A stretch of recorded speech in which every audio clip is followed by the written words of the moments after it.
Olá, pessoal! Aqui é a professora Dariane Gomes e hoje nós vamos continuar a falar sobre a fisiologia renal. Bom, pessoal, na aula anterior, muito falamos sobre os eventos que ocorrem no glomérulo renal. Falamos também sobre o processo da fisiologia renal como um todo. Agora, nós vamos avançar no néfron e ver as outras estruturas, o que ocorre nas outras estruturas do néfron. Bom, vamos começar então pelo túbulo contorcido proximal. Aqui no túbulo contorcido proximal é onde vai ocorrer a maior parte da reabsorção do ultrafiltrado. Já agora, no túbulo contorcido, que é a primeira porção aí, logo após o glomérulo. Então, para vocês terem uma ideia, a água, a gente vai ter aí uma média de 70% da água presente no ultrafiltrado sendo reabsorvida já aqui no túbulo contorcido proximal.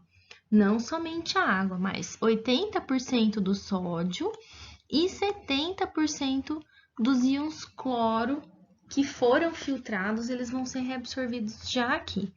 Vamos ter também reabsorção de potássio, bicarbonato, cálcio, magnésio, ureia, ácido úrico. Então, assim, observem que é uma reabsorção em massa, né? Uma reabsorção de peso que acontece aqui nesse túbulo contorcido. Todos esses eventos, eles ocorrem tanto por via transcelular quanto por via paracelular. Lembram que 100% da nossa glicose, dos nossos aminoácidos que eram perdidos através do ultrafiltrado, eram reabsorvidos? Então, eles vão ser reabsorvidos aqui no túbulo contorcido proximal. E claro, se algum peptídeo ou alguma proteína de baixo peso molecular tiver sido filtrada também, ela também é reabsorvida nesse ponto. E ainda vai acontecer a secreção de íons hidrogênio aqui no túbulo contorcido proximal. Bom, pessoal, os mecanismos utilizados nessa reabsorção, nessa grande reabsorção de água e íons que a gente tem aqui no túbulo contorcido proximal, eles usam os seguintes mecanismos. O transporte de sódio é realizado através de transporte ativo. A gente também tem alguns canais de potássio, que vão permitir que o potássio seja reabsorvido por difusão. O bicarbonato, ele é reabsorvido utilizando um cotransportador, né? Como a gente consegue ver aqui. A glicose, ela é transportada através de difusão facilitada. E a gente ainda tem um mecanismo de transporte de cloro que é a favor do gradiente. Então, vejam, a gente tem canais de íons, né, de sódio, a gente tem cotransporte de sódio e hidrogênio, e a gente tem cotransporte de sódio e glicose, né? Então, a gente vê aqui, ó, sódio e glicose, sódio e aminoácidos, a bomba de sódio e potássio, a gente tem cotransporte de sódio e hidrogênio e ainda os mecanismos de transporte de bicarbonato. Então, observem esse esqueminha. Nesse esqueminha, pessoal, a gente tem o quê? A gente tem o néfron, tá? Com todas as suas porções, em amarelo. Em vermelho, nós temos os vasos sanguíneos, né? Os capilares que estão ao redor desses néfrons. As setinhas vermelhas indicam transporte de cloro e de sódio. As setinhas pretas indicam reabsorção de água, transporte de água, digamos assim. Então, veja, aqui é o túbulo contorcido proximal. Nessa região, os principais eventos são reabsorção de sódio e cloro do túbulo contorcido para os capilares, né, para os vasos sanguíneos que estão próximos a esses néfrons, e ainda reabsorção de água do túbulo contorcido proximal para esses capilares também. E aqui para mostrar, pessoal, que nesse local, né, no túbulo contorcido proximal, nós temos aí 100% de reabsorção de glicose, de aminoácidos e de vitaminas, que, como eu mencionei para vocês, são nutrientes aí que a gente não pode correr o risco de perder. Então, são nutrientes que têm uma obtenção um pouco mais complexa. Então, eles são 100% reabsorvidos. Bom, pessoal, e o que acontece na alça de Henle? Primeiro, quero lembrá-los que a alça de Henle é dividida em 3 partes. O ramo descendente delgado, o ramo ascendente delgado e o ramo ascendente espesso. Quero fazer mais uma recordação breve com vocês. Essa recordação é a seguinte: os capilares que circundam a alça de Henle, o fluxo sanguíneo que corre aqui, corre no sentido oposto do fluxo do ultrafiltrado que está dentro da alça de Henle, tá? Então, a alça de Henle corre nesse sentido, o fluxo dela, e o capilar corre nesse sentido. Isso também é chamado de fluxo contracorrente. Isso vai ser importante, já explico para vocês o porquê, mas guardem essa informação. Bom, então nesse ramo descendente delgado, o que vai acontecer nele? Vai acontecer o seguinte: ele é altamente permeável à água, então nós teremos aqui 20% da água do ultrafiltrado sendo reabsorvida, né? Vocês lembram que já reabsorveu cerca de 70% no túbulo contorcido proximal. Agora vai ter reabsorção de mais uns 20%. Esse segmento, ele é impermeável ao sódio, aos íons cloro e à ureia, né? Ele retém os solutos, mas ele permite bastante osmose de água. Por quê? A água ela vai ser reabsorvida, né? Então, é o que é mais importante nesse segmento. É seu papel na reabsorção hídrica. Em seguida, nós temos o ramo ascendente delgado, né? Que é esse ramo aqui. Ele é impermeável à água e ele tem uma alta permeabilidade ao sódio e aos íons cloreto também. Bom, ele tem uma permeabilidade moderada à ureia. Então, vocês podem observar aqui que a gente tem ureia sendo reabsorvida nesse momento. Então, tenho reabsorção de ureia, não tenho absorção de água nesse momento, e ainda a gente tem reabsorção de cloreto e de sódio. E, por fim, né, no segmento ascendente espesso, ele tem baixa permeabilidade à água, então não tenho reabsorção de água, não tenho quase reabsorção de ureia nesse segmento, mas eu tenho transporte ativo de sódio e de cloreto do túbulo para o interstício, né? Então, eu tenho aí reabsorção de sódio nesse momento. A água não vai ser reabsorvida, ela fica retida dentro da alça espessa ascendente do ramo da alça de Henle, né? Bom, então, em resumo, o que acontece aqui? Reabsorção ativa de sódio, de cloreto, de potássio e ele é praticamente impermeável à água.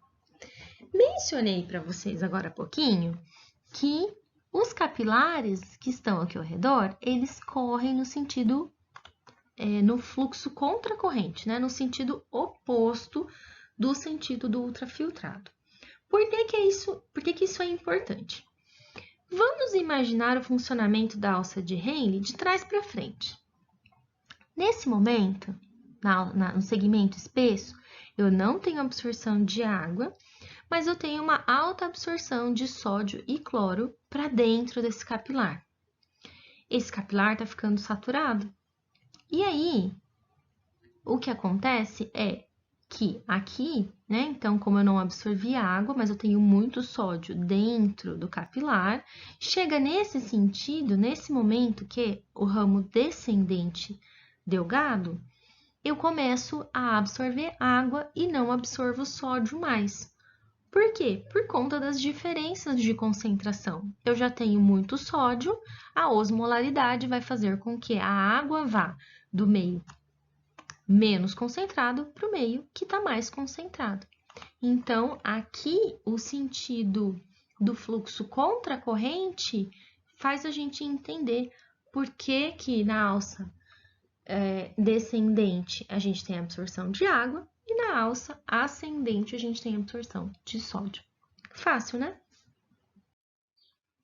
Bom, pessoal, no túbulo contorcido distal, os eventos que vão ocorrer são relacionados principalmente à reabsorção de sódio e cloro. A gente tem aí pouca reabsorção de água nesse segmento.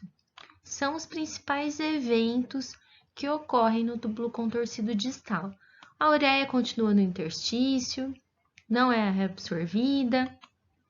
Então, a água ela é principalmente, né, retida dentro do túbulo, pouquíssima água é reabsorvida de volta para o capilar. Então, os principais eventos estão relacionados à reabsorção de cloreto e sódio. Por fim, nós temos os túbulos coletores e ductos coletores, nos quais vão acontecer a ação daqueles hormônios que nós vimos anteriormente, né? Então, nós vimos na aula anterior a aldosterona, que vai ser responsável pela reabsorção de sódio, principalmente, consequentemente de água também, e a vasopressina, ou hormônio antidiurético, no qual vai acontecer a reabsorção de água. Essa imagem, ela nos mostra bem isso, né? A ação aí do hormônio antidiurético ou vasopressina. Em condições normais, a gente tem 70% de reabsorção de água no túbulo contorcido proximal e mais ou menos 20% de reabsorção de água aqui no ramo delgado descendente da alça de Henle. Sem a ação dele, a gente não tem uma absorção importante mais de água. Com a ação dele, então, a gente vai ter aí a absorção de água no túbulo coletor. Bom, e para finalizar, então, um repeteco dos hormônios que vão atuar na função renal. A vasopressina, que eu mencionei para vocês agora há pouco, qual que é a função dela? Ela aumenta a permeabilidade das células do túbulo e dos ductos coletores à reabsorção de água, né? Então, na ausência da vasopressina, que é o hormônio antidiurético, a gente não tem reabsorção de água e ureia. Mas o que acontece? Tem reabsorção de cloreto de sódio por conta da ação da aldosterona. Essa alteração recebe o nome de diabetes insípidos, diferente do diabetes mellitus, que é aquela condição lá de alteração nas concentrações de insulina e, consequentemente, aumento da concentração de glicose no sangue. É uma outra situação. A vasopressina tem sua liberação estimulada quando o organismo está hipovolêmico. Então, consequentemente, esse organismo está hipotenso também, né? A gente tem uma hipotensão, uma hipovolemia, ocorre liberação de vasopressina. E o contrário, né? Em temperaturas frias, em temperaturas baixas, a gente tem uma inibição da vasopressina, do hormônio antidiurético. Por isso que o pessoal fala, mas no frio parece que dá mais vontade de fazer xixi. É por isso. A angiotensina 2 é aquela que faz parte, né, do complexo renina, angiotensina, aldosterona. E ela vai se certificar que mesmo se a gente tiver uma redução do fluxo sanguíneo renal, o nosso rim não vai entrar em falência.